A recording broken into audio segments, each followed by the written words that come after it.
Hello all, welcome back. അപ്പോൾ കുറേ കാലത്തിന് ശേഷമാണ് ഒരു റിവ്യൂ വീഡിയോ ചെയ്യുന്നത്. ഏറ്റവും പ്രിയപ്പെട്ട നിന്നോട് എന്ന ബുക്ക് റിവ്യൂ ചെയ്ത മുതൽ ഞാൻ ആലോചിക്കുന്ന ഒരു റിവ്യൂ വീഡിയോ ആണിത്. KR മീരയുടെ സൂര്യനെ അണിഞ്ഞ സ്ത്രീ എന്ന ഈ നോവൽ. ഏറ്റവും പ്രിയപ്പെട്ട നിന്നോട് എന്ന നോവലും സൂര്യനെ അണിഞ്ഞ സ്ത്രീ എന്ന ഈ നോവലും ഒരേ സ്റ്റോറി ത്രെഡാണ് കൈകാര്യം ചെയ്യുന്നത്. സാധാരണമായ ഒരു സ്വപ്നം കൊണ്ട് ജീവിതത്തിലേക്ക് കടന്നു വന്ന രണ്ട് പെൺകുട്ടികൾ അവരുടെ ജീവിത അനുഭവങ്ങൾ കാരണം അവരുടെ ജീവിത വീക്ഷണം മാറുകയും സെൽഫ് ലവ് ആണ് ജീവിതത്തിൽ ഏറ്റവും ഇമ്പോർട്ടൻ്റ് എന്ന് തിരിച്ചറിയുകയും അങ്ങനെ സ്വയം സ്നേഹിക്കാൻ തുടങ്ങുകയും ചെയ്യുന്ന രണ്ട് പെൺകുട്ടികളുടെ കഥ. സെയിം ത്രെഡാണ് ഹാൻഡിൽ ചെയ്യുന്നതെങ്കിലും സ്റ്റോറീസ് രണ്ടും ഡിഫറെൻ്റ് ആണ്. എവിടെയും ഒരു സാമ്യവും തോന്നില്ല. രണ്ട് നോവലും വളരെ ഡിഫറെൻ്റ് ആയ വായന അനുഭവം തന്നെയാണ് തരുന്നത്. KR മീരയുടെ സൂര്യനെ അണിഞ്ഞ സ്ത്രീ എന്ന ഈ നോവൽ ഞാൻ ഒരുപാട് വർഷം മുന്നേ വായിച്ച ഒരു നോവലാണ്. അതിലെ പ്രധാനപ്പെട്ട ഒരു കഥാപാത്രമാണ് ജസബൽ. ജസബലിന്റെ ജീവിതത്തിലൂടെയുള്ള ഒരു യാത്രയാണ് ഈ നോവൽ. വളരെ സാധാരണമായ സ്വപ്നങ്ങളുള്ള ഒരു പെൺകുട്ടി അവളുടെ MBBS പഠനം കഴിഞ്ഞിരിക്കുന്ന വേളയിൽ, ഹൗസ് സർജൻസി ചെയ്യുന്ന വേളയിൽ അവൾക്കൊരു വിവാഹാലോചന വരികയും വീട്ടുകാർക്കും ഇഷ്ടപ്പെട്ട് ആ വിവാഹാലോചന നടക്കുകയും അവളുടെ വിവാഹം കഴിയുകയും ചെയ്യുന്നു. പഠനത്തിൽ മാത്രമായിരുന്നു ജസബലിന്റെ ശ്രദ്ധ. അതുകൊണ്ട് തന്നെ ജസബലിന് ഒരു പ്രണയബന്ധമോ ഒന്നും ഉണ്ടാവുന്നില്ല. അവൾ വിവാഹം കഴിഞ്ഞ് ഒരു കാലഘട്ടത്തിലുള്ള ഏതൊരു പെൺകുട്ടിയും ആഗ്രഹിക്കുന്നത് പോലെ ഒരു നല്ല വിവാഹ ജീവിതവും വളരെ സാധാരണമായ ഒരു ജീവിതം ആഗ്രഹിച്ച ഒരു പെൺകുട്ടി. പക്ഷെ ജസബലിനെ കാത്തിരുന്ന അനുഭവങ്ങൾ വളരെ ദുഷ്കരമായ അനുഭവങ്ങളായിരുന്നു. വിവാഹം കഴിഞ്ഞ അന്ന് രാത്രി തന്നെ ജസബലിന് വളരെ കൈപ്പേറിയ അനുഭവങ്ങൾ ഉണ്ടാവുന്നു. പിറ്റേന്ന് രാവിലെ അവൾ അത് പരാതിയുമായി അവളുടെ അമ്മയുടെ അരികിൽ ചെല്ലുന്നുണ്ട്. പക്ഷെ അമ്മ അത് കേൾക്കാൻ പോലും തയ്യാറാവുന്നില്ല. വിവാഹ ജീവിതം ഇങ്ങനെയൊക്കെ തന്നെയാണ്, അഡ്ജസ്റ്റ്മെന്റുകളിലൂടെ മുന്നോട്ട് പോവണം എന്ന് പറഞ്ഞ് അമ്മ അവളെ തിരിച്ചയക്കുന്നു. പിന്നീട് വിവാഹം കഴിഞ്ഞ് അവള് ഭർത്താവിന്റെ വീട്ടിലേക്ക് പോകുന്നുണ്ട്. ഭർത്താവിന്റെ വീട് കേരളത്തിന് പുറത്താണ്, ഒരു ഫ്ലാറ്റിലാണ് അവർ താമസിക്കുന്നത്. ആ കുടുംബത്തിൽ ചെന്ന് കയറുമ്പോൾ അവൾക്ക് ആകെ അസ്വസ്ഥമാവുന്നു അവളുടെ ജീവിതം. കാരണം അവൾ പ്രതീക്ഷിച്ചതുപോലെയല്ല അവിടുത്തെ കാര്യങ്ങളൊന്നും. അവിടെ കാര്യങ്ങൾ തീരുമാനിക്കുന്നത് അവളുടെ ഭർത്താവിന്റെ ഫാദറാണ്. ഫാദർ ഇൻ ലോ പറയുന്നതിനപ്പുറം അവിടെ ആ വീട്ടിലെ ഒരു മെമ്പർ പോലും പ്രതികരിക്കുകയോ അവർ മറിച്ച് ചെയ്യുകയോ ഇല്ല. അയാളുടെ വാക്കാണ് അവിടെ അവസാനം. എല്ലാവരുടെയും ജീവിതത്തിൽ ആവശ്യത്തിനും അനാവശ്യത്തിനും ആ മനുഷ്യൻ കൈയിട്ടിളക്കുകയും അഭിപ്രായങ്ങൾ പറയുകയും അയാൾ പറയുന്നത് പോലെ മറ്റുള്ളവർ ജീവിക്കണം എന്ന് വാശി പിടിക്കുകയും ചെയ്യുന്ന ഒരു മനുഷ്യൻ. ജസബലിന്റെ കാര്യത്തിലും അങ്ങനെ തന്നെയായിരുന്നു. ജസബലിന്റെ പേര് മുതൽ അയാൾക്ക് പ്രശ്നമായിരുന്നു.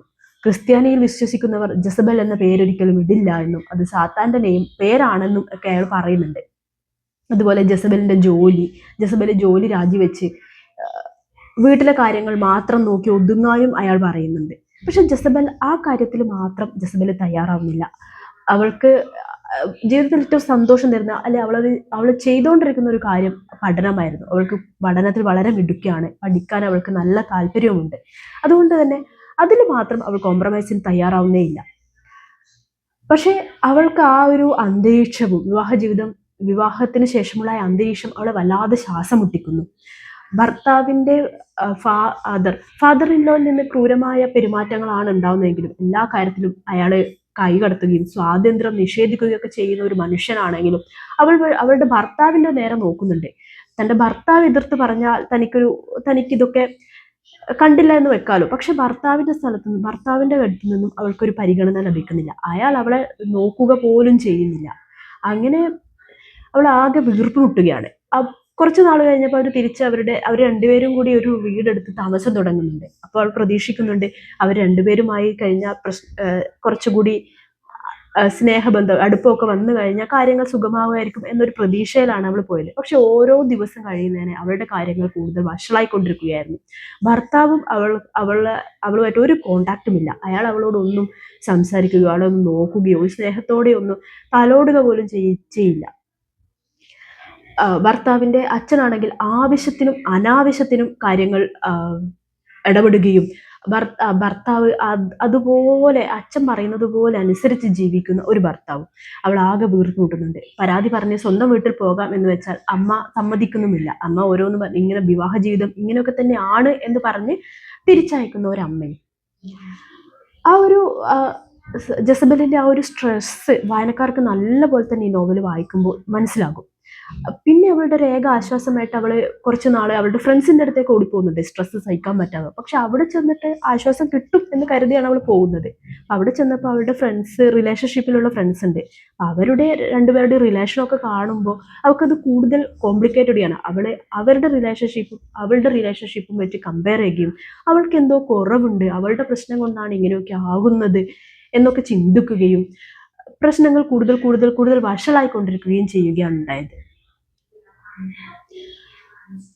തൻ്റെ ഈ വീർപ്പ് മുട്ടിക്കുന്ന ജീവിതത്തിൽ നിന്ന് രക്ഷപ്പെടാൻ വേണ്ടി എന്തൊക്കെയോ അവള് ചെയ്യുകയും എന്തൊക്കെയോ ഒളിച്ചോട്ടങ്ങൾ നടത്തുകയോ ഒക്കെ ചെയ്യുന്നത് ഈ നോവലിൽ നമുക്ക് കാണാൻ സാധിക്കും. ഇതിൻ്റെയൊക്കെ ഇടയിലും അവള് വളരെ കാരുണ്യമായ പ്രവർത്തനങ്ങളും ചെയ്യുന്നുണ്ടായിരുന്നു. അവളുടെ പ്രൊഫഷനിലാണ് അവൾ ആകെ സംതൃപ്തി കണ്ടെത്തുന്നത്. അങ്ങനെ ഒരു പെൺകുട്ടിയെ സഹായിച്ച് ആ പെൺകുട്ടി അവളെ വീട്ടിൽ താമസിപ്പിക്കുന്നുണ്ട്. പക്ഷെ അവളുടെ ഭർത്താവ് ആ പെൺകുട്ടിയോട് മോശമായി പെരുമാറുന്നു. ആ പെൺകുട്ടി അത് അവളോട് പരാതി പറയുന്നു. അതിനെപ്പറ്റി അവളും അവളുടെ ഭർത്താവും തമ്മിൽ ചർച്ച ചെയ്തപ്പോൾ അതൊരു അടിയിൽ കലാശിക്കുകയും അയാൾ വീട്ടിൽ നിന്ന് ഇറങ്ങിപ്പോവുകയും ചെയ്യുന്നുണ്ട്. പിന്നീട് അവളെ തേടിയെത്തുന്നത് അയാളുടെ ആക്സിഡന്റ് വാർത്തയാണ്. അത് അവളെ വിളിച്ചു പറയുന്നത് അവളുടെ ആ ഭർത്താവിന്റെ ഒരു ആൺ സുഹൃത്തുമാണ്. ഉടനെ അവൾ ഹോസ്പിറ്റലിൽ എത്തുന്നു. അവിടെ നിന്ന് അയാളെ ഹോസ്പിറ്റലിൽ എത്തിച്ച് അവർ പറയുന്നു, വൈഫ് എന്ന നമ്പറിലേക്ക് ഞാൻ വിളിച്ചപ്പോൾ ഒരു ആൺകുട്ടിയാണ് ഫോൺ എടുത്തത് എന്ന് പറയുന്നുണ്ട്.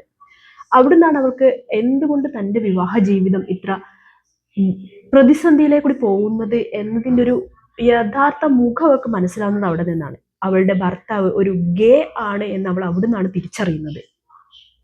അതുകൊണ്ട് തന്നെയാണ് അവളെ അയാൾക്ക് സ്നേഹിക്കാൻ കഴിയാത്തതും അവളെ ഒന്നും നോക്കാത്തതും എന്ന് അവൾ അവിടുന്ന് തിരിച്ചറിയുന്നു. പക്ഷെ അത് പെട്ടെന്ന് ഉൾക്കൊള്ളാനും അവൾക്ക് വളരെ ബുദ്ധിമുട്ട് തോന്നിയിരുന്നു. ആക്സിഡന്റ് ആയി ഭർത്താവ് കോമയിലാവുന്നുണ്ട്.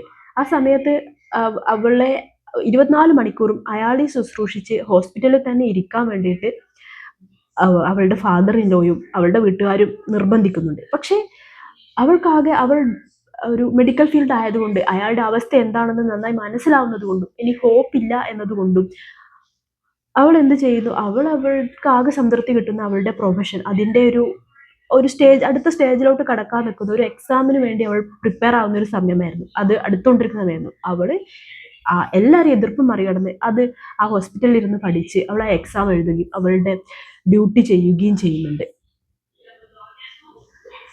ഈ ഓരോ പ്രശ്നങ്ങളും, ജീവിതത്തിലെ പ്രശ്നങ്ങൾ, ഫാദർ ഇൻ ലോന്റെ അമിതമായ കൈകടത്തലും ഭർത്താവിന്റെ അവഗണനയും ആകെ വീർപ്പുമുട്ടി അവള് പല ഒളിച്ചോട്ടങ്ങളും ജീവിതത്തിൽ നടത്തുന്നുണ്ട്. അങ്ങനെ അവൾ ചെയ്തു കൂട്ടുന്നതിലൊന്ന്, ഒരു യാത്ര ചെയ്യുമ്പോൾ അവളൊരു ചെറുപ്പക്കാരനെ കണ്ടുമുട്ടുന്നു. ആ ചെറുപ്പക്കാരനോട് അവള് സെക്സ് ആവശ്യപ്പെടുന്നുണ്ട്. താൻ വെർജിൻ ആണെന്നും തനിക്ക് സെക്സ് വേണമെന്നും പറയുന്നുണ്ട്. പക്ഷെ അത് കേട്ട ആ ചെറുപ്പക്കാരൻ അവിടെ നിന്നും ഓടി രക്ഷപ്പെടുന്നു. അതവൾക്ക് അവളുടെ അത്രയും ഉണ്ടായ ട്രോമാറ്റൈസിനെ ഒന്ന് കൂട്ടുകയാണ് അവളെ ചെയ്തത്. കാരണം മറ്റൊരു പുരുഷനും തന്നെ റിജക്റ്റ് ചെയ്തു. അപ്പൊ തനിക്ക് എന്തോ പ്രശ്നമുണ്ട് എന്ന് അവൾ വീണ്ടും വിശ്വസിക്കാൻ തുടങ്ങുന്നു. പ്രശ്നങ്ങൾ കൂടി വന്ന് ആരോട് ഷെയർ ചെയ്യാനില്ലാതെ ആയപ്പോൾ ആകെ ഡിപ്രഷൻ സ്റ്റേജിലേക്ക് പോകുന്ന ജസബലിനെ നമുക്ക് കാണാൻ സാധിക്കും. അതിൽ നിന്ന് രക്ഷപ്പെടാൻ വേണ്ടി അവൾ ആന്റി ഡിപ്രസന്റ് മരുന്നുകൾ കഴിക്കുന്നുണ്ട്, എന്തൊക്കെയോ ചെയ്യുന്നുണ്ട്. പിന്നീട് അവളുടെ ഒരു സീനിയർ ഡോക്ടർ ഉപദേശിച്ചത് പ്രകാരം വെറുതെ ഉള്ള സമയം ഒഴിവാക്കി ഓരോ ഫ്രീ ടൈമുകളിലെല്ലാം ഓരോ വർക്ക് കൊടുത്ത് എപ്പോഴും അവനവനെ ബിസിയാക്കി വെച്ച ഒരു പരിധിവരെ സ്ട്രെസ് നമ്മളെ ബുദ്ധിമുട്ടിക്കുകയില്ല എന്ന ഉപദേശം സ്വീകരിച്ച് അവള് മാക്സിമം ഒരു ഫ്രീ ടൈം ഇല്ലാതെ വർക്ക് ചെയ്യുന്നുണ്ട്. അതിനവൾക്ക് പ്രൊഫഷണൽ ഗ്രോത്തും ഉണ്ടാവുന്നുണ്ട്. പക്ഷെ എന്നിരുന്നാലും അവൾക്ക് ഉറങ്ങാനൊന്നും സാധിക്കുന്നില്ല. ഒന്ന് സമാധാനപരമായി ഒരു ശ്വാസം അകത്തോട്ടെടുക്കാൻ കഴിയാത്തൊരവസ്ഥയിലേക്ക് ജസബൽ എത്തിച്ചേരുന്നു. പിന്നീട് അവൾ തന്നെ തിരിച്ചറിയുന്നുണ്ട്, ഈ ഓട്ടം ഞാനിങ്ങനെ ഭയപ്പെട്ട് ഓടാൻ തുടങ്ങുമ്പോൾ ഓടിക്കാൻ ഒരുപാട് ആൾക്കാരുണ്ടാകും. നേരിടാൻ തുടങ്ങിയാൽ, ജീവിതത്തിലെ പ്രശ്നങ്ങളെ നേരിടാൻ തുടങ്ങിയാൽ മാത്രമേ എനിക്കിനി മുന്നോട്ട് ജീവിക്കാൻ കഴിയുള്ളൂ എന്ന് ജസബൽ തിരിച്ചറിയുന്നു. അത് ജസബലിനെ തിരിച്ചറിയാൻ സഹായിക്കുന്ന ഒരുപാട് കഥാപാത്രങ്ങൾ ഈ നോവലിലുണ്ട്. അവളുടെ അമ്മായിയമ്മ, അതുപോലെ അവളുടെ ഭർത്താവിന്റെ മൂത്ത സഹോദരൻ, ഇതൊക്കെ വളരെ ഈ കുറച്ച് കഥാപാത്രങ്ങളിൽ നിന്ന് അവള് പഠിച്ചെടുക്കുന്ന കുറച്ച് പാഠങ്ങളും ഉണ്ട്. അതൊക്കെ ഉൾക്കൊണ്ട് അവസാനം അവളും തീരുമാനിക്കും, പേടിച്ച് ഓടല് നിർത്തി ജീവിതത്തെ ഫേസ് ചെയ്യാൻ അവൾ തീരുമാനിക്കും. അതിന്റെ ഭാഗമായിട്ട് അവൾ ആദ്യം ചെയ്യുന്ന കാര്യം അവളുടെ രൂപം മാറ്റുന്നതാണ്. അവളുടെ ലോങ് ഹെയർ ഒക്കെ കട്ട് ചെയ്ത് അവളുടെ ശാലീന വേഷങ്ങളൊക്കെ ഉപേക്ഷിച്ച് അവൾ ആദ്യമായി മോഡേൺ ഡ്രസ്സ് ഇടുന്നു. അത് കണ്ട സമൂഹം അവളെ കുറ്റപ്പെടുത്തുന്നുണ്ട്. ഭർത്താവ് കോമയിലിരിക്കുമ്പോൾ അവള് ഡ്രസ്സ് മാറി അണിഞ്ഞൊരുങ്ങി മറ്റുള്ളവരെ ആകർഷിക്കാനാണ്, അവൾക്ക് അന്യപുരുഷന്മാരുമായി ബന്ധമുണ്ട് എന്നൊക്കെ പറഞ്ഞ് അവളെ തളർത്തുന്നുണ്ട്. ആദ്യമൊക്കെ അവൾക്കതൊരു വിഷമായിരുന്നെങ്കിലും പിന്നീട് സ്വയം തിരിച്ചറിയാനും അവൾക്ക് അവളെ നന്നായി ബോധ്യപ്പെട്ട സമയത്ത് താൻ മാറി ഒരു കാര്യം ബോധ്യപ്പെടുത്തേണ്ടതില്ല, തൻ്റെ മനസാക്ഷിയെ മാത്രമേ താൻ ബോധ്യപ്പെടുത്തേണ്ടതുള്ളൂ എന്ന തിരിച്ചറിവ് ഉണ്ടായപ്പോൾ അവളെ അതൊന്നും ബാധിക്കാതെ ആവുന്നു. പിന്നീട് അവൾ ചെയ്യുന്നത്, തനിക്ക് ഫ്രീ ആയി ജീവിക്കണം, ആരെയും ഒരു കെട്ടുപാടുകളില്ലാതെ ആരെയും അടിമയാകാതെ ഫ്രീ ആയി ജീവിക്കണം എന്ന് പറഞ്ഞ് ഒരു ഡിവോഴ്സ് അപ്ലൈ ചെയ്യുന്നുണ്ട്. അവിടെയും സമൂഹവും ബന്ധുക്കളും എല്ലാം അവളെ കുറ്റപ്പെടുത്തുകയാണ് ചെയ്യുന്നത്. പക്ഷെ അതിലൊന്നും തളരുന്നില്ല. ഒരു പ്രാവശ്യം കോടതിയിൽ പോകുമ്പോൾ വക്കീൽ അവളോട് പറയുന്നുണ്ട്, ഇങ്ങനെ മോഡേൺ ഡ്രസ്സ് ധരിക്കാതെ മാന്യമായ വസ്ത്രത്തിൽ കോടതിയിൽ വന്നാൽ കോടതിക്ക് ഒരു അനുകമ്പ ഉണ്ടായി അനുകൂല വിധി ഉണ്ടാകുമെന്ന്. അവിടുന്ന് അവള് വക്കീലിനോട് ചോദിക്കുന്നുണ്ട്, വസ്ത്രധാരണം നോക്കിയാണോ കോടതി വരെ വിധി പറയുന്നത് എന്ന് ചോദിക്കുന്നുണ്ട്. എന്തുകൊണ്ട് ഡിവോഴ്സ് എന്ന് ചോദിക്കുന്നതിന് അവൾക്ക് ഒറ്റ ഉത്തരമേ ഉള്ളൂ, തനിക്ക് ഫ്രീ ആയി ജീവിക്കണം, ഒരു ബന്ധങ്ങളും ഇല്ലാതെ ഫ്രീ ആയി ജീവിക്കണം, അതിനുവേണ്ടി മാത്രം. പക്ഷെ അത് ഡിവോഴ്സ് കിട്ടാതിരിക്കാൻ വേണ്ടി അവളുടെ ഫാദർ ഇൻ ലോ പരമാവധി ശ്രമിക്കുന്നുണ്ട്. അയാൾ ഓപ്പോസിറ്റ് കേസ് കൊടുക്കുകയും അതിനെതിരെ വാദിക്കുകയും ചെയ്യുന്നുണ്ട്. അതിനിടയിൽ ഫാദർ ഇൻ ലോ അസുഖബാധിതനാവുകയും അയാളെ കിടപ്പിലാവുകയും ചെയ്യുന്നുണ്ട്. അങ്ങനെ ഒരു ദിവസം അയാളെ ശുശ്രൂഷിക്കാൻ ആരും വീട്ടിലില്ലാത്ത അവസ്ഥയിൽ ജസബലിന് പോകേണ്ടി വരുന്നുണ്ട്. ജസബൽ അതുവരെ അയാളെ ഭയപ്പെടലൊക്കെ നിർത്തിയിരുന്ന് അയാൾ പറയുന്നതിനോട് തിരിച്ചു പറയാനൊക്കെ തുടങ്ങിയിരുന്ന ഒരു കാലമായിരുന്നു. പക്ഷെ അന്ന് അയാൾ തളർന്നു കിടക്കുന്ന ആ വീട്ടിലേക്ക് പോകുമ്പോൾ വീണ്ടും പെട്ടെന്ന് ജസബല് പഴയ കാര്യങ്ങൾ ഓർക്കുകയും ഒന്ന് സ്റ്റക്കായി നിൽക്കുകയും ചെയ്യുന്നത് കാണാൻ കഴിയും. പക്ഷെ വീണ്ടും തിരിച്ചെടുത്ത് അവളുടെ ഡ്യൂട്ടി ചെയ്ത് ഇറങ്ങുന്നുണ്ട്. അവിടുന്ന് അവളുടെ ഹസ്ബൻഡിന്റെ ഗേ സുഹൃത്തിനെയും കാണുമ്പോൾ അവൾ ആലോചിക്കുന്നത് കാണാം, താനും അവളുടെ ഹസ്ബൻഡും ഒരേ വിഷമം തന്നെയല്ലേ ജീവിതത്തിൽ കൊണ്ടേ നടന്നത്. സ്വന്തം ഇഷ്ടത്തിന് ജീവിതം ജീവിക്കാൻ കഴിയാതെ മറ്റാരുടെയോ കളിപ്പാവയായി ജീവിച്ച് ജീവിതം തീർത്ത ഒരു കണക്കിന് അയാളും തന്നെ പോലെ നിസ്സഹായം തന്നെയാണല്ലോ എന്ന് അവൾ ചിന്തിക്കുന്നുണ്ട്. ഇതൊക്കെ കഴിഞ്ഞ് അതുപോലെ തന്നെ അവളെ അന്ന് റിജക്റ്റ് ചെയ്ത ആ വ്യക്തിയെയും അവൾ പിന്നെ കണ്ടുമുട്ടുന്നുണ്ട്. അന്ന് അയാള് അവളുടെ മുന്നിൽ താൻ എന്തുകൊണ്ട് അന്ന് തന്നെ റിജക്റ്റ് ചെയ്തു എന്നതിന്റെ കാരണവും പറയുന്നുണ്ട്. ഇതേ കാരണം പറഞ്ഞ് മറ്റൊരു പെൺകുട്ടി തന്റെ ജീവിതത്തിലേക്ക് കടന്നു എന്നും അത് തന്റെ ജീവിതം തന്നെ നശിപ്പിച്ചു എന്നും അയാൾ പറയുന്നുണ്ട്. അവളത് ചിരിയോടെ കേൾക്കുന്നു. അവൾക്ക് അയാളോട് സഹതാപം മാത്രമേ തോന്നിയിട്ടുള്ളൂ. സ്വയം ഒരു ഉണങ്ങാത്ത മുറിവുമായി നടക്കുന്ന ഒരു മനുഷ്യനാണ് അയാൾ എന്ന് അവൾ തിരിച്ചറിയുന്നു. സ്വയം സ്നേഹിക്കാൻ അയാൾക്ക് കഴിയുന്നില്ല. സ്വയം സ്നേഹിക്കാൻ കഴിയാത്ത ഒരു മനുഷ്യനെ മറ്റൊരാളെ സ്നേഹിക്കാൻ കഴിയില്ല എന്ന തിരിച്ചറിവ് അപ്പോഴേക്കും അവൾക്കുണ്ടായിരുന്നു. അയാളിൽ നിന്നും അവൾ ഇറങ്ങി വരികയാണ് ചെയ്തത്. മറ്റൊരു ബന്ധത്തിനോ അയാളെ സമാധാനിപ്പിക്കാനോ അവൾ ശ്രമിക്കുന്നില്ല. ജസബൽ മനസ്സിലാക്കിയതിൽ ജസബൽ നമ്മളോട് പറയുന്നത്, മറ്റുള്ളവർക്ക് സ്നേഹം വേണ്ട, മറ്റുള്ളവർക്കൊക്കെ കരുണ മതി, നമുക്കാണ് നമ്മൾ സ്നേഹം വാരിക്കോരി കൊടുക്കേണ്ടത് എന്നാണ് ജസബലിന്റെ ഈ ജീവിത ഓട്ടത്തിനിടയിൽ ജസബൽ മനസ്സിലാക്കിയതും അതാണ് വായനക്കാരോട് ജസബൽ പറയുന്നതും. തന്നെ സ്നേഹിക്കാനും തൻ്റെ മുറിവുണക്കാനും മറ്റാരെയും ആവശ്യമില്ല എന്ന് തിരിച്ചറിഞ്ഞ ജസബൽ താൻ സ്വയം സ്നേഹിക്കാൻ പ്രാപ്തിയാണെന്നും തൻ്റെ ജീവിതം താൻ മുന്നോട്ട് കൊണ്ടുപോകാൻ പറ്റും എന്നും മനസ്സിലാക്കുന്ന ജസബൽ ആ ബന്ധത്തിൽ നിന്നും ഇറങ്ങി വരുന്നുണ്ട്. അയാളുമായി മറ്റൊരു ബന്ധത്തിനൊന്നും ജസബൽ ശ്രമിക്കുന്നില്ല. അങ്ങനെ എല്ലാത്തിനെയും ഭയന്നു നിന്ന ജസബലിൽ നിന്ന് ജീവിതത്തെ വളരെ പോസിറ്റീവായി കാണുന്ന, ജീവിതത്തെ സ്നേഹത്തോടെ കാണുന്ന ഒരു ജസബലിനെയാണ് അവസാന ഭാഗമാകുമ്പോഴേക്ക് നമുക്ക് കാണാൻ സാധിക്കുന്നത്. നോവലിന്റെ അവസാനം അവളുടെ ഭർത്താവ് മരിച്ച് ഇരിക്കുന്ന ഒരു വേളയില്, അയാളുടെ അവസാന ചടങ്ങുകൾ നടക്കുന്ന ഒരു വേളയില് അവളെ തേടി ആ ഡിവോഴ്സ് വാർത്തയും എത്തുന്നുണ്ട്. സൂര്യനെ അണിഞ്ഞ സ്ത്രീ എന്ന പേരിനെ അനർത്ഥമാക്കുന്ന രീതിയിലുള്ള ഒരു വിവരണം ആ ഒരു സിറ്റുവേഷനെ നോവലിന്റെ അവസാന ഭാഗത്ത് നൽകുന്നുണ്ട്. അവളുടെ മുഖത്ത് വെയിൽ വന്നടിക്കുന്നത് അത് വളരെ മനോഹരമായ ഒരു വിവരണമാണ്. ആ നോവലിലെ ഒരു മനോഹരമായ ഒരു സെന്റൻസ് ആണ് അവിടെ ഉള്ളത്. ജീവിതത്തെ നോക്കി വെയിൽ വന്നടിക്കുമ്പോൾ ജീവിതത്തെ നോക്കി പുഞ്ചിരിക്കുന്ന ഒരു ജസബലിനെ കാണാൻ കഴിയും.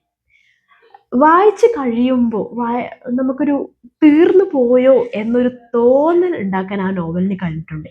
ഒരുപാട് വർഷങ്ങൾ മുന്നേ വായിച്ച നോവലാണെങ്കിലും ഇന്നും വൺ ഓഫ് മൈ ഫേവററ്റ് നോവലാണ് സൂര്യനെ അണിഞ്ഞ സ്ത്രീ.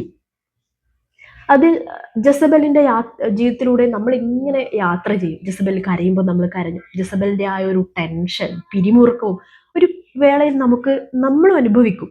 അതൊക്കെ കഴിഞ്ഞ് ജസബൽ അതിൽ നിന്ന് പുറത്തു കടന്ന് ജസബൽ ജീവിതത്തെ ധൈര്യസമേതം നേരിടുമ്പോൾ വായനക്കാരനും ആ ഒരു ധൈര്യം കിട്ടുന്നുണ്ട്.